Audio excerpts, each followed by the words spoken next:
the system and the movements are built off of how we naturally move, how the arms are supposed to move within the shoulder girdle, how the crown of the head should lift up to make your neck longer. And even the machine, if you look at the tower, it looks like a spine. So it is really about the natural ways that we move. Unfortunately, we live in this society with like concrete floors and like looking down on our laptops and our phones, and it's created these like imbalances. Welcome to Salad with a Side of Fries. I'm your host, Jenn Trepeck, talking wellness and weight loss for real life. We're here to clear up the myths, misinformation, bad science, and marketing to teach you how to eat and how to cheat. Are you ready? I'm having salad with a side of fries. Hey friend, welcome back to another episode of Salad with a Side of Fries. I'm Jenn Trepeck, your host, of course, always here with you. And over the last couple years, we've offered a series of episodes focusing on different types of fitness. My intention is really for us to understand, all of the things that are out there, and then for us to be able to decide which are best for each of us. So today is another installment of that series. So we're talking about gyrotonics. Ever heard of it? Most people, when I say it, they think I'm talking about a cocktail.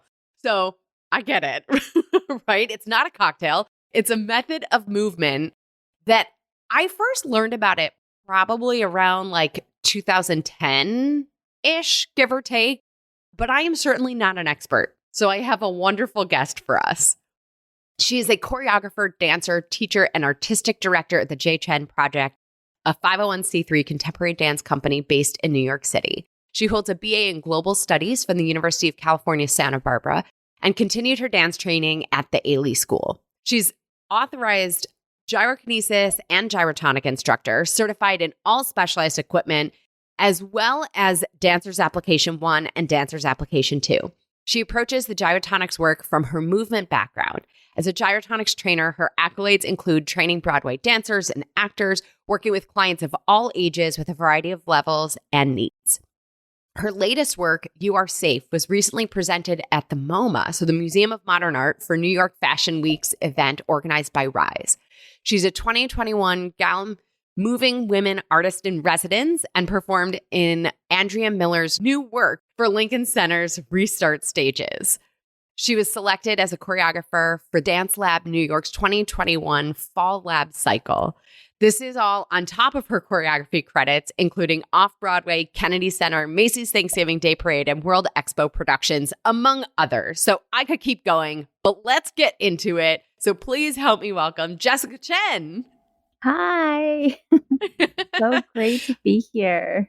Yeah, how does it feel hearing all the kudos and all the things you've done? It's so amazing. Crazy. Every time I update my bio, I'm just like, wow, I am really proud of everything that I've done and really just grateful for the opportunities to expand and grow. Movement is my love from when I was a little baby until now. And so all the different ways that I work is centered around that passion and that love. I love it. Well, it comes through and we're going to get into all of it. But last time we spoke was probably a couple months ago now. How's summer going for you? Summer has been really busy. So my company, Chen Project, we have a mentorship program for aspiring dancers that we've been on a 3-year hiatus, 2 years because of the pandemic. 1 year was intentional because I wanted to evaluate the program, take a beat, step back.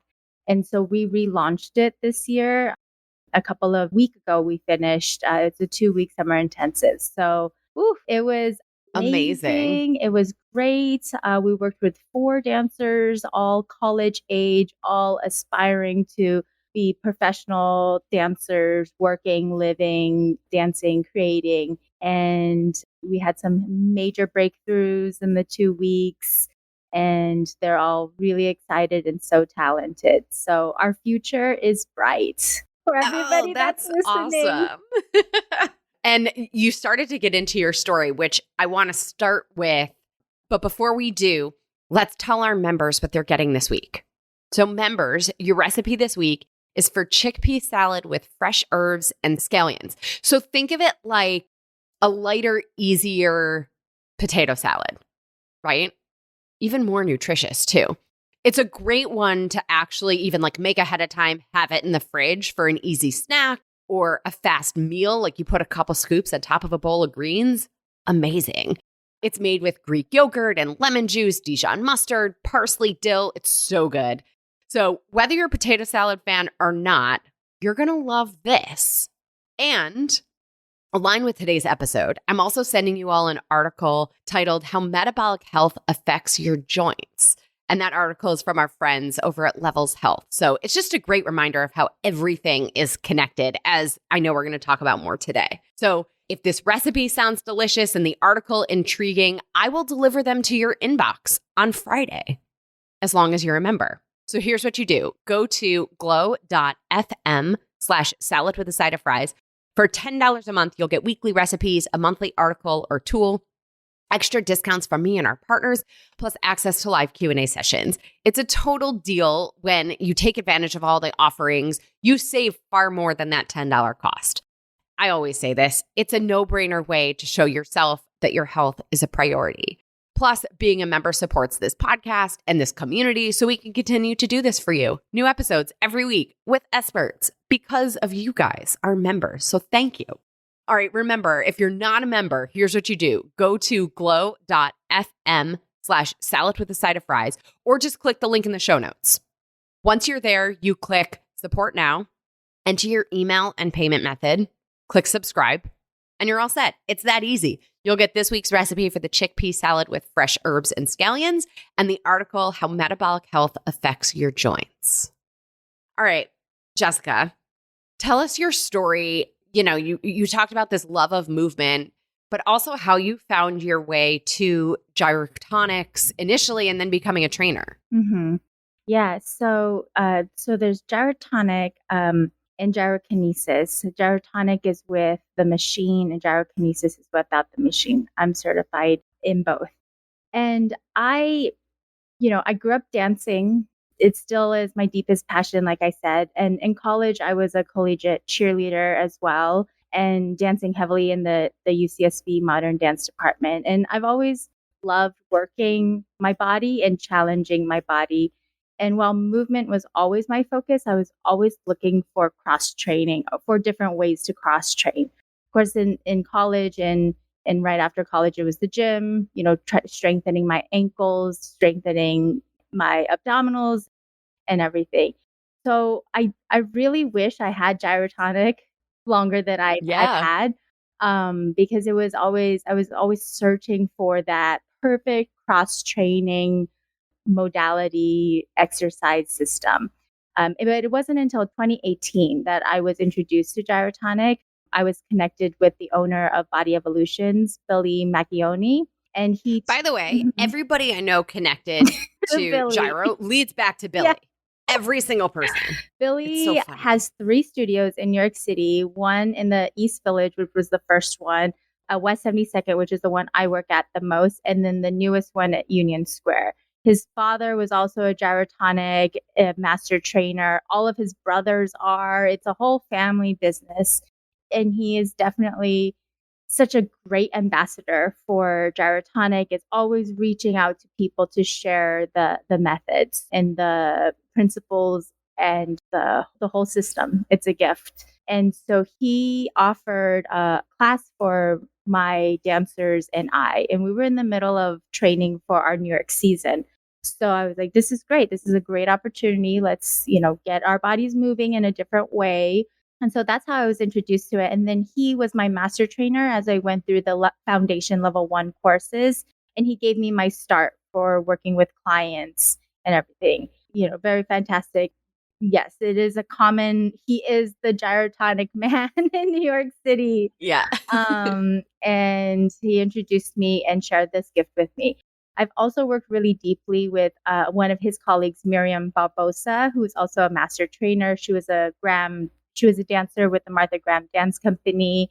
And both of them worked with the founder of Gyrotonic. They both worked with him back in the 80s and 90s when he was in New York City. So that's how I was introduced to Gyrotonic and how I started working with clients and where I got all my certifications. Yeah. And I'm interested, you were a dancer, certainly no stranger to movement with the body. And so what was it about? And we'll talk about what it is in a second, but like, what was it that you noticed from this, as you said before, like modality of movement that was different or that intrigued you? And I know a lot of dancers are also Pilates instructors or yoga instructors, and you resisted that. Yeah, I did. I mean, when I moved to New York, I was full force ahead pursuing my professional dance career. And I love yoga. I love Pilates. I love doing the cross training, but I really resisted teaching for a really long time.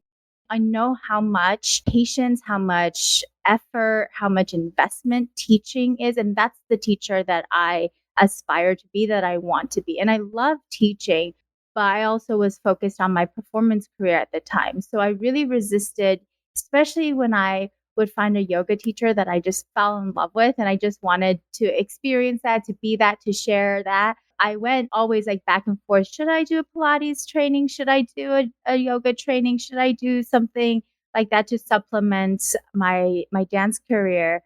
Like so many people do, and it's such a great balance. But there was always something that just like pulled me back from that. It's a lot of investments, a lot of time, and it's a lot of your energy.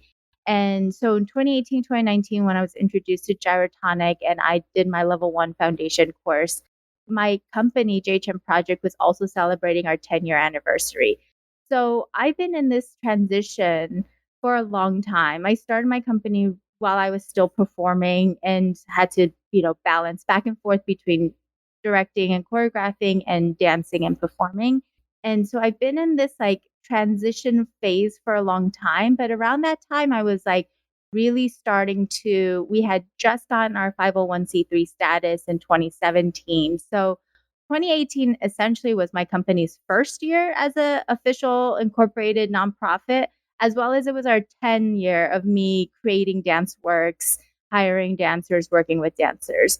So it was this really significant moment in my life, my career, and it was the perfect time for me to add something on, and adding gyrotonic on was the perfect blend of everything else that I was doing. And it felt like I had now space to be able to invest and to be able to work with clients.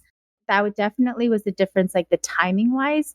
And then specifically with gyrotonic, it's fun. That's the thing. Mhm.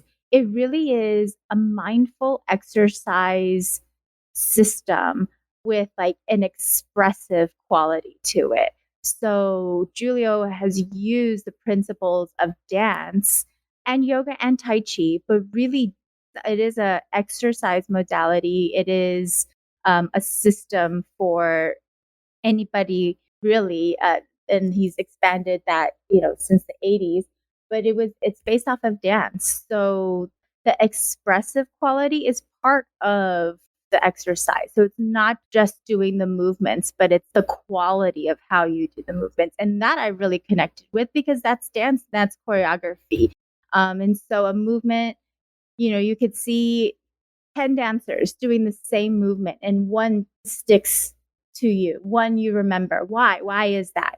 That's what I've been studying my entire life. What is that thing that lasts in the audience's mind? What is that spark that we can capture, that we can express, and that we can share?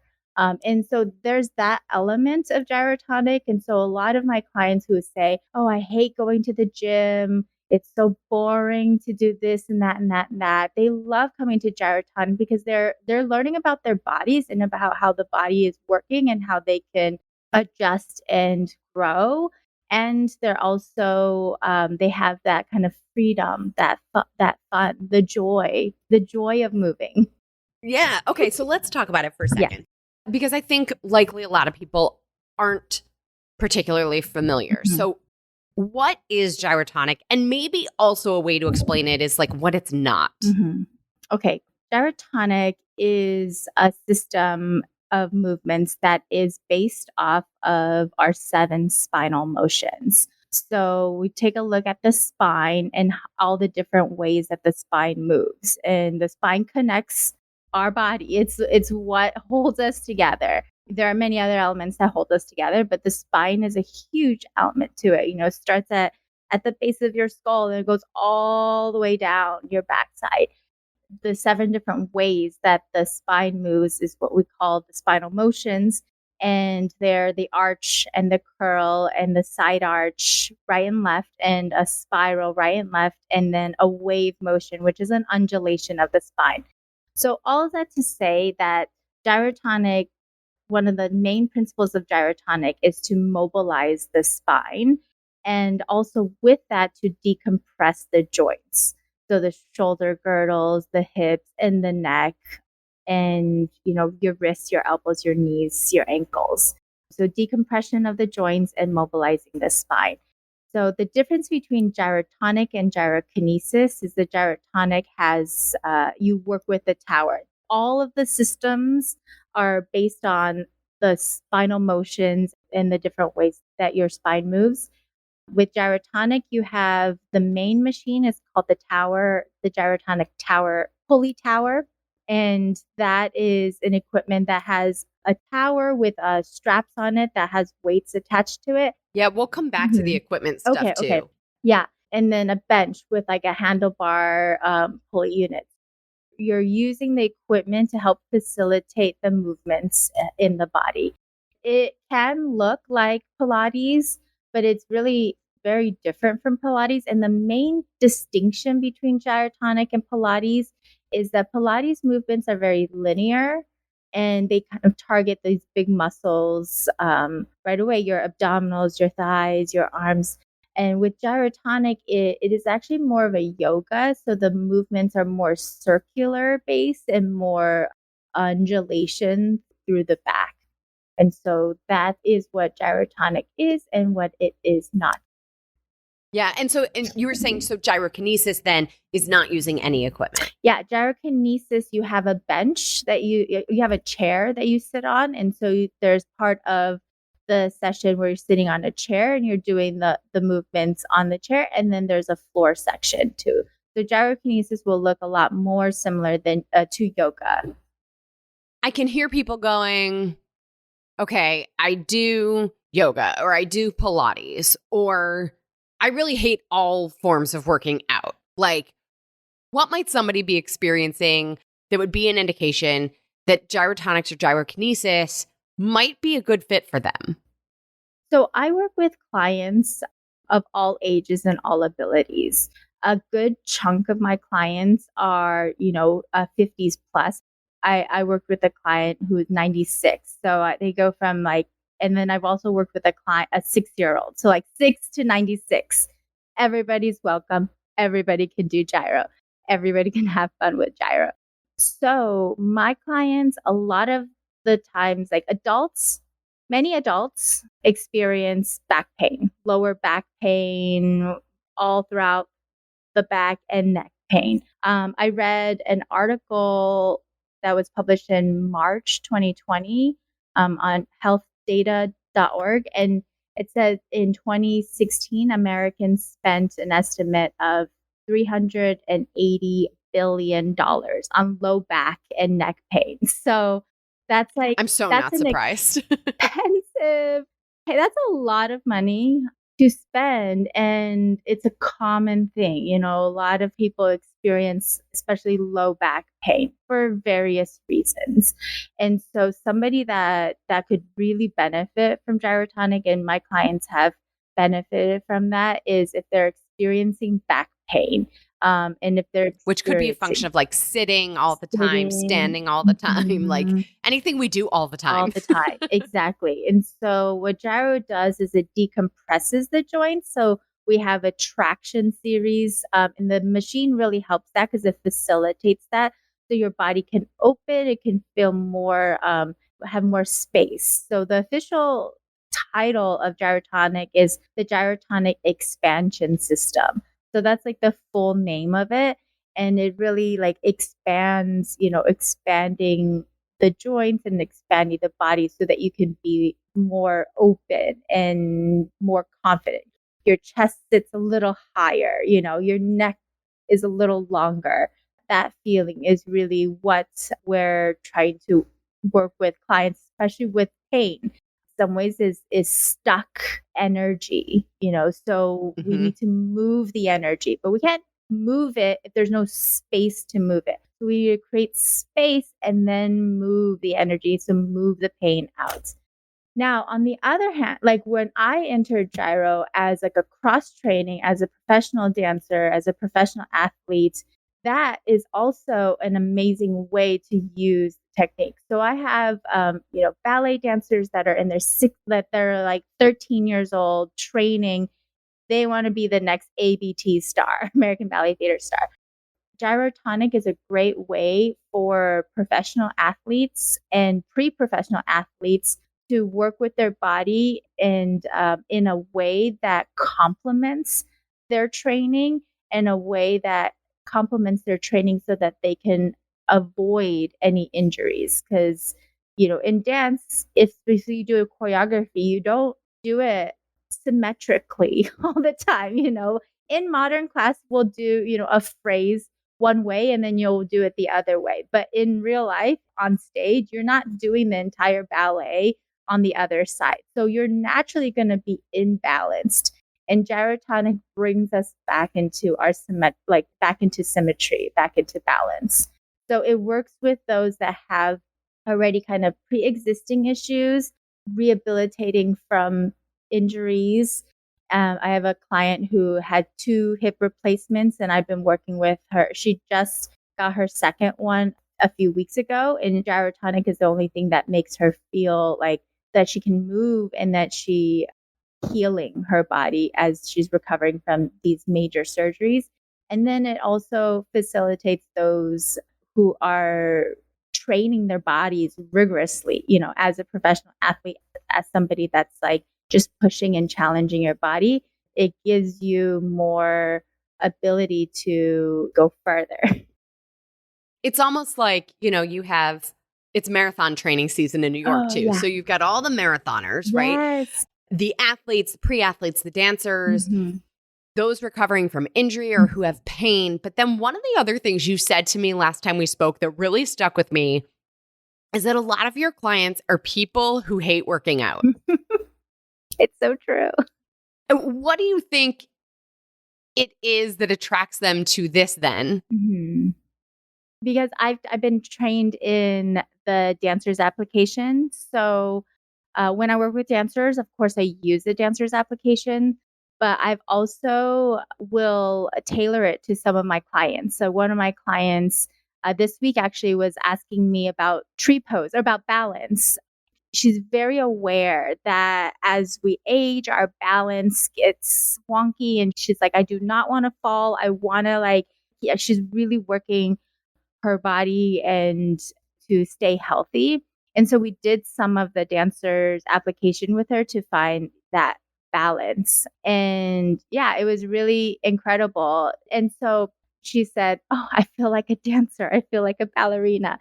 And I think there is definitely joy to expressing your body, whether you're a professional dancer or whether you like to just like wiggle and, shake and shake it out. Everybody likes to move. Your body likes to move. It feels good when it moves and you are made to move. And so with the dance element of gyro, I think that adds more of that expressive quality that then takes the exercise and makes it a functional. We use a lot of visualizations for clients. So I'll give them, like reach forward, bring the arms away from each other like you're opening a curtain, and then like bow through. And so they can use their imagination and they can use their like expressiveness. So I think the imagination part of it is definitely what makes it fun. And it is a very unique system. It's not some clients will come in and their bodies are just already primed and ready for it. And some you have to kind of work with to kind of teach them how the system works. It is a workout. And there's many layers to it. So I think that's what makes it fun. And it looks easier than it is. When Like everything challenging. Yes. So when I demonstrate for my clients, they're like, oh, okay, that looks easy. And then they go and try it and they're like, why did you make it look so easy? And the idea is that if you have all the principles in place, you're positioning your body in the correct position, then it should have an easy feeling to it. Awesome. Yeah. I mean, it honestly sounds like all humans living on planet Earth could probably use a little gyrotonics. So I want to shift into some of the logistical and practical pieces of the method after a quick message from our partner for this episode, DNA Miracles. Because every child is a miracle, DNA Miracles provides the highest quality body and wellness products designed for babies, children, and expectant mothers. All products are gentle, easy to use, and 100% effective when used as directed. DNA Miracles partner with leading health professionals and scientists who follow the highest standards in ingredient selection to create the most effective skin, hair, and health solutions. As natural as possible, DNA Miracles is the best and safest option on the market for you and your little miracle. From expert pediatricians to real family testimonials, everyone has fallen in love with DNA Miracles. So today we're focusing on physical health and movement. And, just like daily movement is important at every age, so is daily nutrition. So DNA Miracles makes that a bit easier because we know kids aren't always the most well-rounded eaters, we'll say, right? So unlike traditional children's multivitamins, the DNA Miracles Isotonics Multivitamin Plus was formulated to support the needs of children needing particular nutritional support in the areas of digestive, neurological, and metabolic health. So not only does DNA Miracles Isotonics Multivitamin Plus provide children with necessary nutrients needed to grow and stay healthy, it provides a carefully selected blend of vitamins and minerals chosen for their exceptional bioavailability. This is important as the ingredients are rapidly absorbed and then better utilized by the body, giving our children the nutrients that they need when they need them. It also uses the revolutionary Isotonics delivery system, which delivers the benefits of this carefully formulated multivitamin fast and effectively, maximizing results that can be felt quickly. So if you want to give it a try for your kids, you get 10% off and free shipping because you're a Salad with a Side of Fries listener. So text the word miracles, MIRACLES, to 844-947-4846. You'll receive the link and coupon code right to your phone. Again, simply text the word miracles, MIRACLES, to 844-947-4846.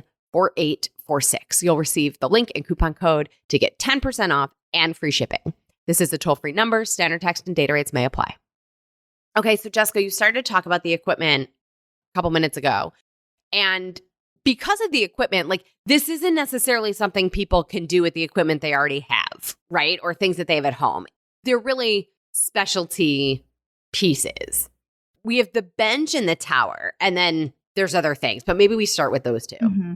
Yeah, so these machines were also created and designed by Julio Horvath. So I've seen photos of him in his woodworking shop.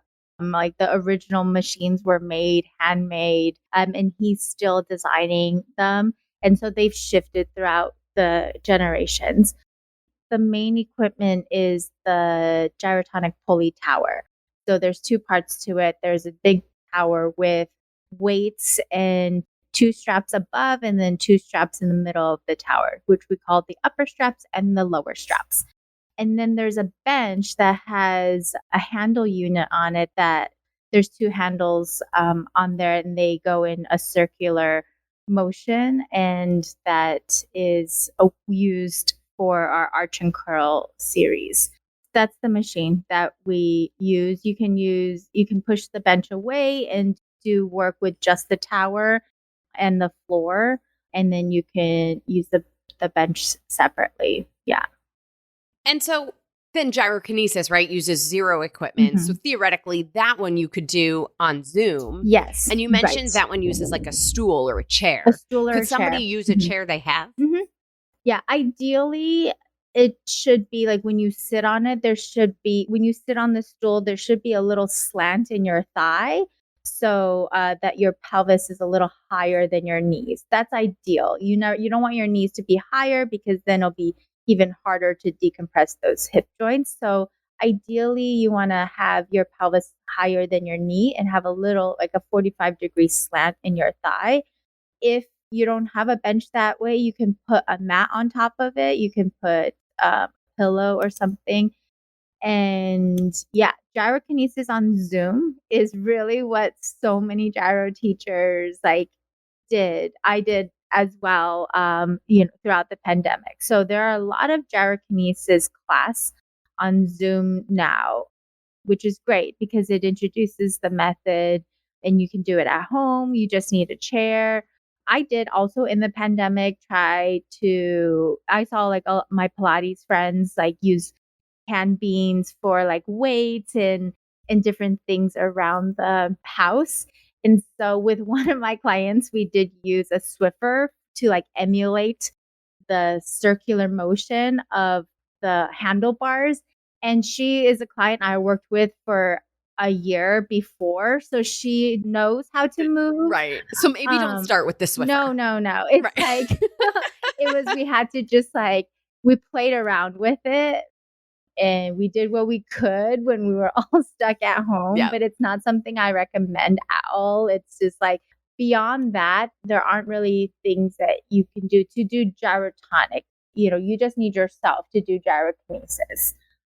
And so you started to mention too, right? So there's classes and there's privates. So I've done both, neither one with any regularity, which would be a good thing. So talk to us a little bit about when somebody would choose private lessons versus a group class, because I know you're a big proponent of starting with, private lessons. Because it's such a unique system, I think privates are always like, so the trainer can see your body and give you information specifically for you. Although, I'm a dancer and an artist, and I understand that it's not practical for people to do privates. I would say that, a lot of clients ask me, like new clients, how often should I do gyrotonic? And if we're not, thinking about any logistical timing budget wise, I would say twice a week is a good time to start. Whatever you do with gyrotonic, like consistency is probably a key so that you can build on it. And then to inquire yourself, like if there's movements that you're like, what is this? Like inquire that for yourself and then share that question with your trainer or your teacher for the group class. And so it is like in yoga, a self-practice. And so clients that I see that really improve are clients that ask me more questions, are clients that go home and do homework and they test things out. I say, lift your sternum up, the center of your chest, and then they do their walking with that leading with their sternum. And they come back and they tell me that that's fantastic. Let's add this more. And so an interactive and a very kind of present moment and consistency is really key.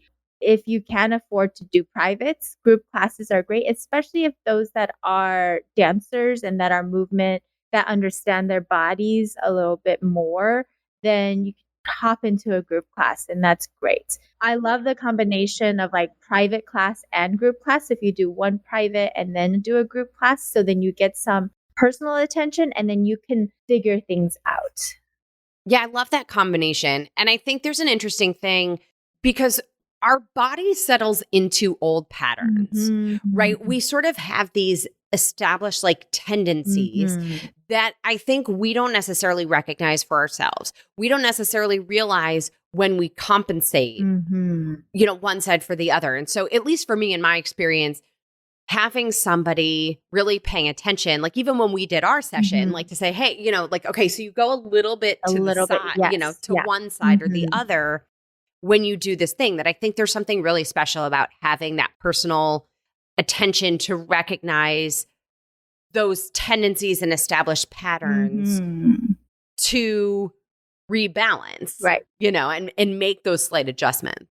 Here's the thing, like we're all a little lazy. We all don't want to do. So I have clients also that are Pilates trainers. They have their own set of clients and gyrotonic trainers. And they book sessions with me so that they can, number one, get some hands-on self, like self-care for themselves, and for somebody else view them. Like for me, I have a right shoulder injury. My right shoulder probably pops up. I need somebody to tell me to pull it down sometimes. I'm not perfect. I'm still figuring it out as well. And then also for another trainer to look at you and say, okay, let's do this exercise, which you probably, and this happened yesterday with one of my clients. We did an exercise sideways to the tower, and she was like, oh, she knows how to do it. She probably wouldn't do it on her own because it's challenging. But when I tell her to do it, she's like, all right, cool, we're going to do it. So it's still also a way to continue to challenge your body and to push yourself outside of the comfort zone so that, combat like stagnation. Yeah. Yeah.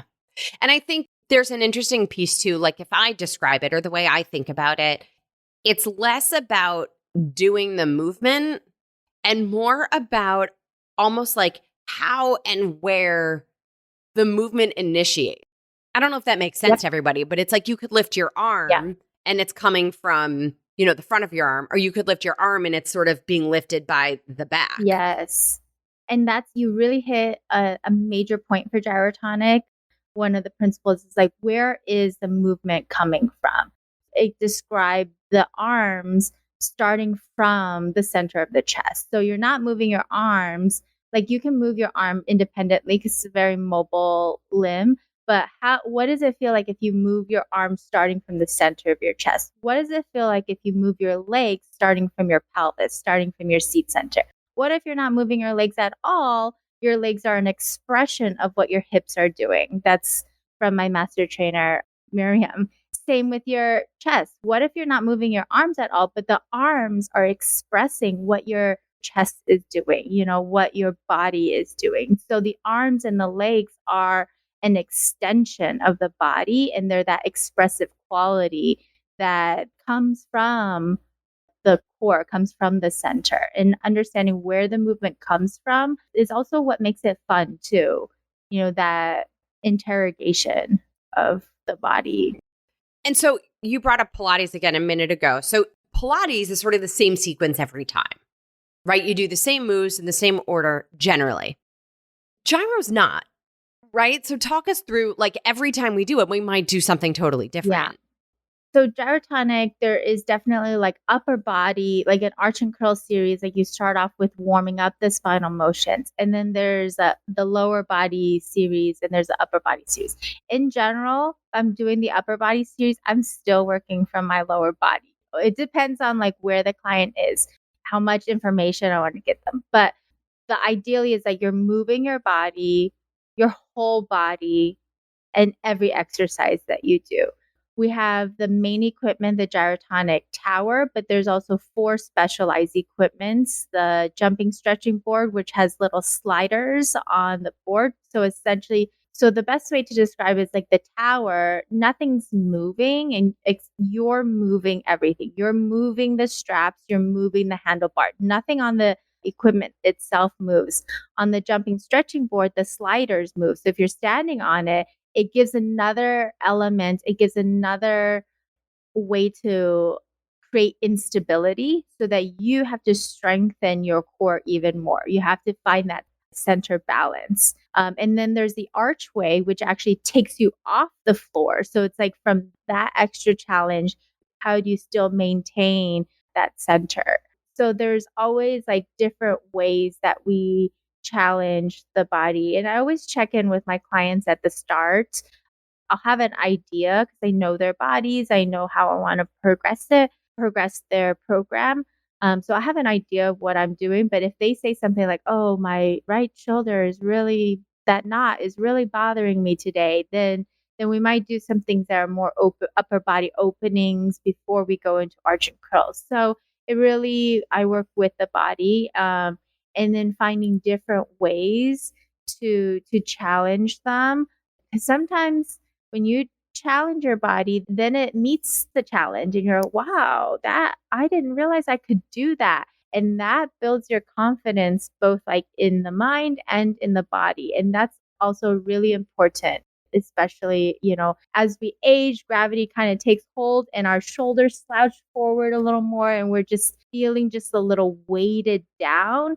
And with gyro to kind of bring that chest back up and find that balance, it gives you confidence and it gives you a flow to move through the world. Awesome.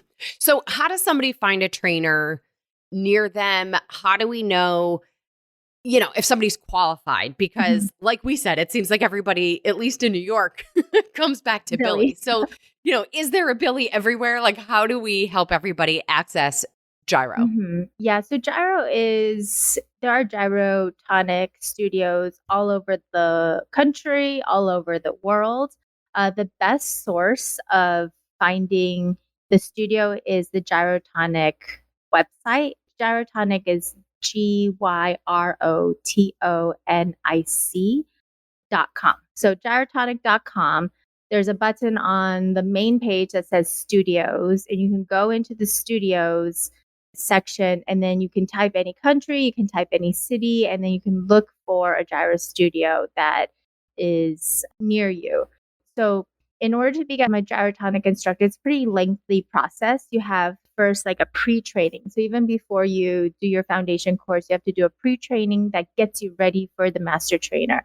Master trainers are trainers that train other trainers. And then you do a foundation course, which is 2 weeks long. And then after the foundation course, you're then an apprentice. You begin your apprenticeship. And the apprenticeship includes both an apprentice review, so another week-long course with a master trainer, as well as many hours of teaching bodies. So you're teaching as you're apprenticing, then you also work with a master trainer. And then it could take 6 months, it could take a year. And then at the very end of your apprenticeship, you do a final certification. So the full certification to be a gyrotonic instructor, level 1, could take about a year and a half. And it really, So I took my essentially, if time. somebody, it's not like it happened in a week and a half. Yeah. You can feel safe that they know what they're doing. Yeah. And apprentices do train. I train clients as an apprentice. It's part of your apprenticeship, but you'll know, this is an apprentice. And the apprentice has gone through the whole 2-week level 1 training, and they've gone through a pre-training. And before pre-training, they've done enough of gyro and had privates and stuff themselves. So even as an apprentice, they've already gotten a lot of information. After you receive your level 1 certification, every 2 years, at least every 2 years, you have to do an updated course. Most of the times trainers will do it way more than 2 years. So you have to complete your whole level 1 in order to get certified in the specialized equipment. So you can also see what the trainer is specialized in. So if the trainer is specialized in all of the specialized equipment, that includes the archway, the jumping stretching board, the gyrotoner, and the leg extension, then you know that they've been doing it for a while. There's also applications, like the applications for dancers, the application for martial arts, the applications for osteoporosis, the fascia. There's like a whole world of continuing education that gyrotonic instructors are open to. And you have to complete your level 1 in order to progress to the next thing. So one person can't go do level 1 in the middle of their process of getting their level 1 certification, do all these other specific trainings. You have to first complete that first level 1 before you go into the other certifications. And so you can take a look at what their specialties are. A lot of dancers do gyrotonic, but Billy, my master trainer, he came in by way of martial arts. And so how trainers kind of enter into gyrotonic will feed their own specific style. I think that does it, right? We got everybody what it is, what it's not, how to wrap their heads around it, why they might want to try it, and how to find a trainer near them. Anything you think we missed or something else that everybody needs to know?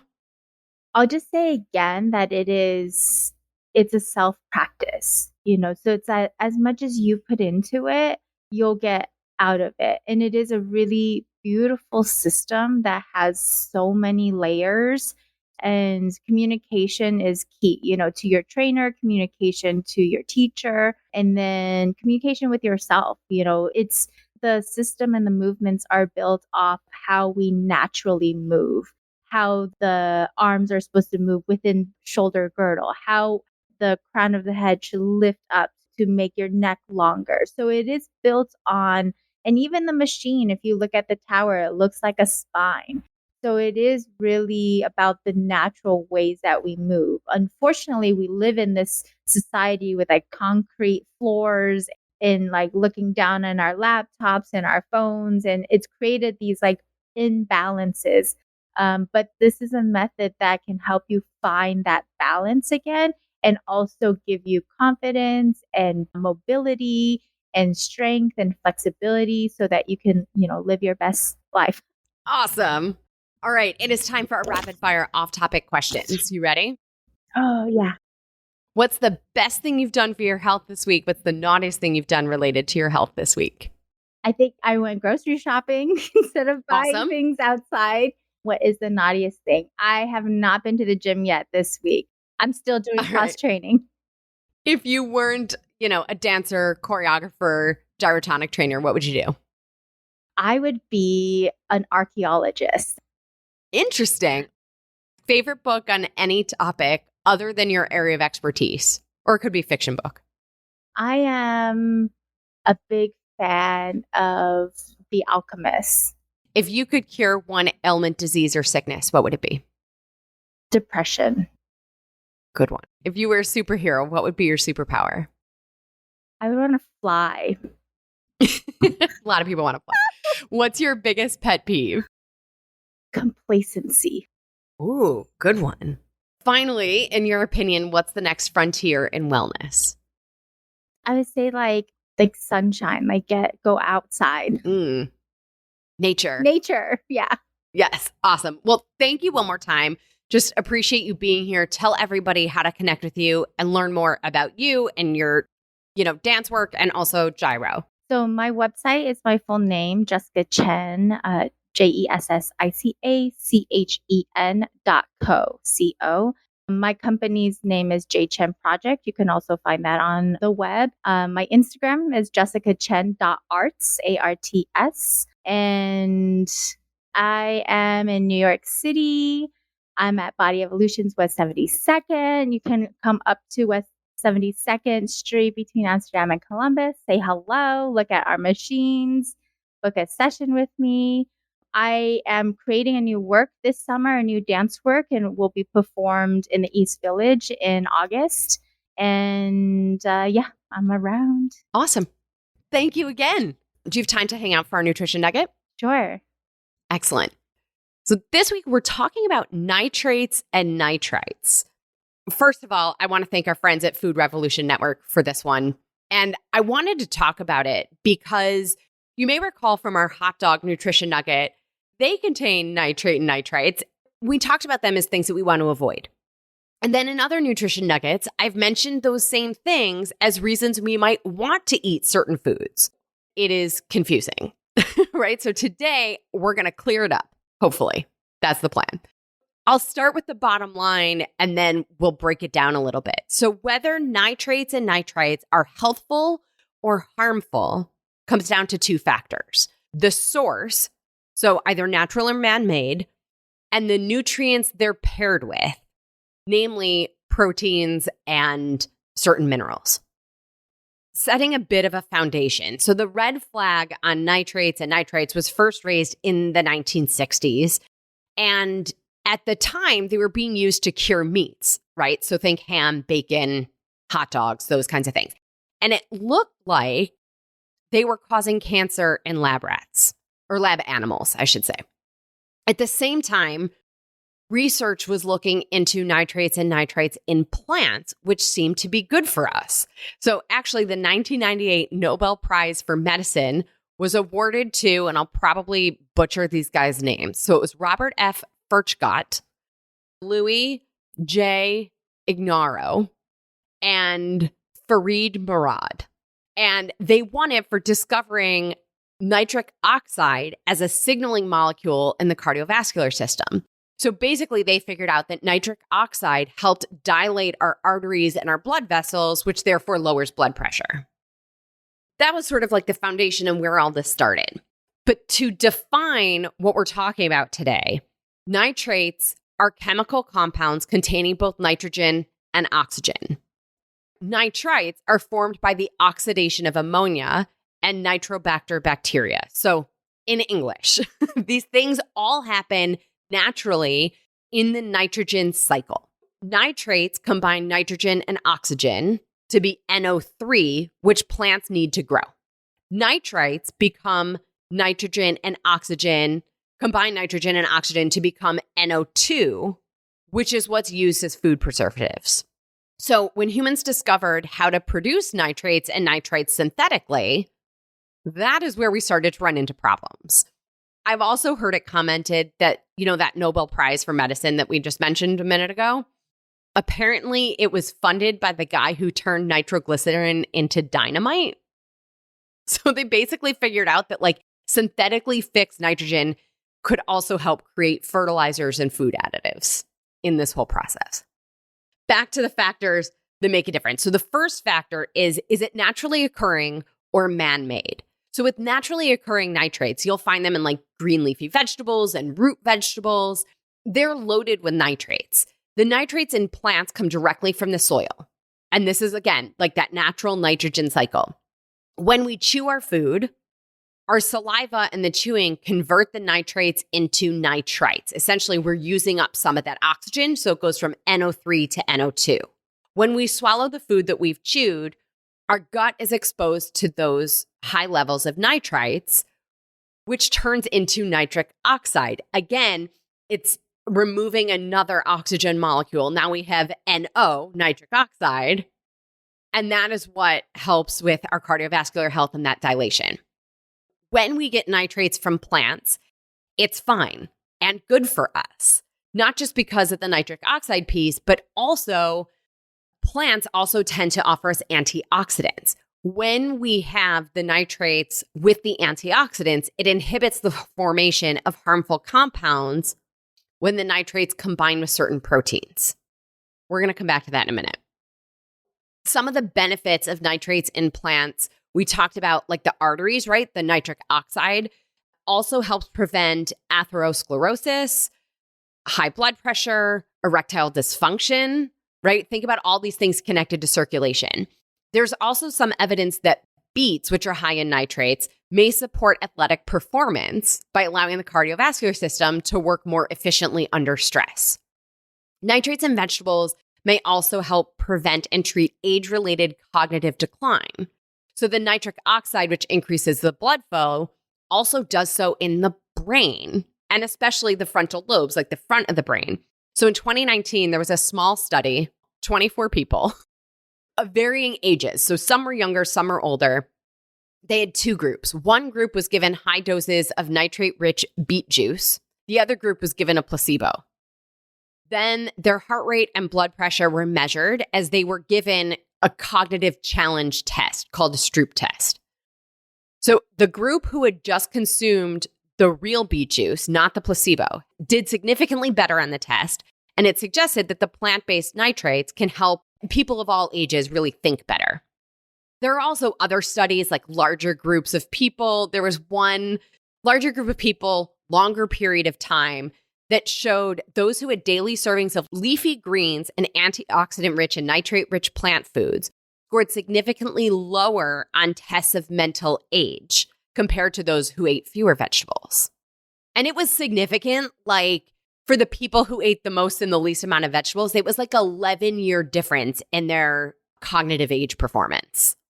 Naturally occurring nitrates and nitrites in plant foods seem to be really good for us, right? And those same chemical compounds, when used in meats or smoked fish, some dairy products, or beer, raise our risk of certain cancers. So processed meat appears to increase our risk of chronic conditions, including heart disease and type 2 diabetes.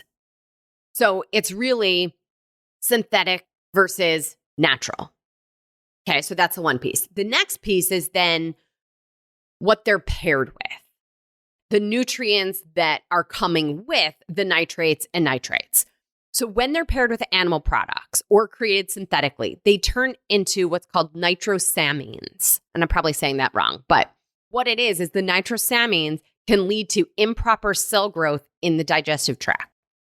Nitrosamines are carcinogenic, right? Well, okay, so 90% of the known varieties have been shown to cause cancer in the lungs, brain, liver, kidneys, bladder, stomach, esophagus, and sinuses.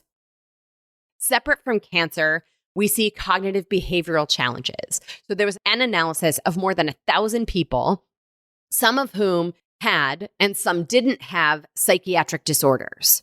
And this study showed that the nitrates found in beef jerky, salami, hot dogs, and other processed meat snacks may contribute to mania in behavior. So that like sleeplessness, hallucinations, psychosis, like grand delusions, paranoia. This is a potentially dangerous mood state. Also, in the presence of protein, there's a chemical called heme, which interacts and forms nitrosamine compounds. Heme, it may sound similar, like essentially protein can also or amino acids can bind to the heme, and they're typically found in animal foods like red meat. So research shows that the heme reacts with nitrates and nitrites in an acidic environment and also become carcinogenic. A note of caution here, because some plant-based proteins are designed to look and taste like meat. Those foods often use a bioengineered heme. We actually, we don't know enough. That stuff is too new to know how that's going to interact and impact our health. But a word of caution, because even plant-based foods that say, we think it's fine because it's not the animal product, may actually have some of these things in there. So before, when we talked about naturally occurring nitrates and nitrites, we talked about they were with antioxidants, and that made things better. So when food scientists figured that out, legislatures mandated that some meat producers add antioxidants to meat products. So in particular, there's some research that links vitamin C to reduced risk of cancer from nitrates. So specifically, these food companies added sodium sorbate or sodium erythrobate, which are chemically similar to ascorbic acid or vitamin C. And that was an attempt to prevent the formation of carcinogenic nitrosamines. So theory, it should work. The reality was that adding these synthetic vitamin C options essentially supercharged or turbocharged the nitrosamine production, like 140 times as much. That's crazy. This is sort of similar to what happens with, combining synthetic nitrates and nitrates, right? There's also other minerals that they could be combined with. So sodium, right? We see in packaged foods, there's sodium nitrate or sodium nitrate on food labels, which are known to cause disease in humans. And what happens is they react with other molecules, like from the amino acids, from the proteins, and it really just interacts when they're being digested in the body. So this can start in the mouth, in the stomach, and after having sodium nitrates and nitrites, we really see a deterioration of health. Then, when we cook preserved meats at high temperatures, so think like frying bacon, this actually increases the conversion of the sodium nitrates and nitrites into these more dangerous compounds. Final source of nitrates and nitrites is drinking water. Typically, they are not naturally occurring in drinking water.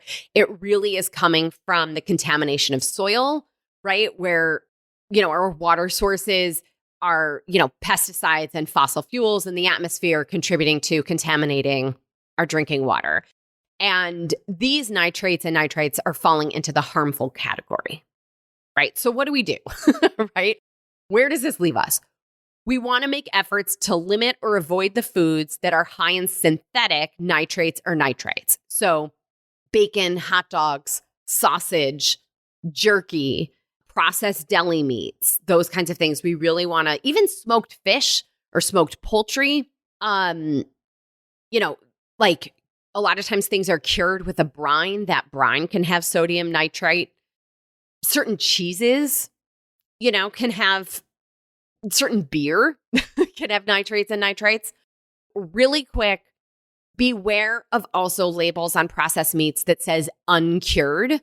So some brands will claim that they don't contain the nitrates and they'll label it as uncured and saying that they use a vegetable extract naturally high in nitrates, like celery is what's often used here, or beets. And what happens is that when those vegetable extracts are high, which are high in nitrates, are cooked with the protein at the high temperatures, we create the scenario of the synthetic nitrates and nitrites. So even if it says uncured, take a pause. We do want to make efforts to eat more of the foods that are high in the natural, beneficial nitrates and antioxidants. So leafy greens, basil, cilantro, rhubarb, celery, radishes, green beans, broccoli. I mentioned beets before, strawberries, mushrooms. Like, there are lots of options out there. When it comes to your water, you could try to get your water tested. I think if you live somewhere near runoff from a farm or somewhere else, like, you may want to get tested or put greater energy into testing your water. And you could also, anybody could invest in a high quality water filter or a home water filtration system. You just want to make sure that that system is going to filter out nitrates and nitrites. Water filtration could be a whole topic for another day. So all in, everybody. Remember, not all nitrates and nitrites are harmful. We want to avoid or minimize those from animal products and agriculture, like water, right? And the synthetic ones that are added to foods. We do want to choose the ones that are naturally occurring in our plants that also come with antioxidants, right? They can be helpful for our cardiovascular health, our sexual health, our cognitive health. And it really comes down to these two factors, whether they're natural or man-made, and what they're with as far as the other nutrients. So Jessica, that was a lot. Any questions? No, that was really informative. Awesome. Wow. Good. That's the goal. Yeah. Got a lot to think about. Well, thank you again for being here. Thank you. This is so great. Absolutely. So as always, everybody, I'm your host, Jenn Trepeck. Connect with me on Instagram at Jenn Trepeck, JENNTREPECK. Actually, all social media, find me at that handle. This is your personal invitation. Send me a message. I'd love to hear your key takeaways, your questions, your ideas. This is also the easiest way to learn more about working with me directly as your health coach. Of course, if you're not already, join our membership program by going to glow.fm/salad with a side of fries. This shows your support for this podcast, this community, but most of all, supports your health. You'll get this week's recipe for the chickpea salad with fresh herbs and scallions, and the article, How Metabolic Health Affects Your Joints. So until next week, notice how you move, right? Do you feel tension anywhere? Is there strain anywhere? Perhaps you want to give gyrotonics a try to renaturalize the body and restore proper structure and function. Well, friends, that's it for today's episode of Salad with a Side of Fries. Congratulations for making yourself and your health a priority. Thanks so much for joining us. Be sure to click subscribe or follow on your favorite podcast platform. Share us with a friend, and we'll be back next week. Always remember, you deserve it, and you are worth it. Happy healthy.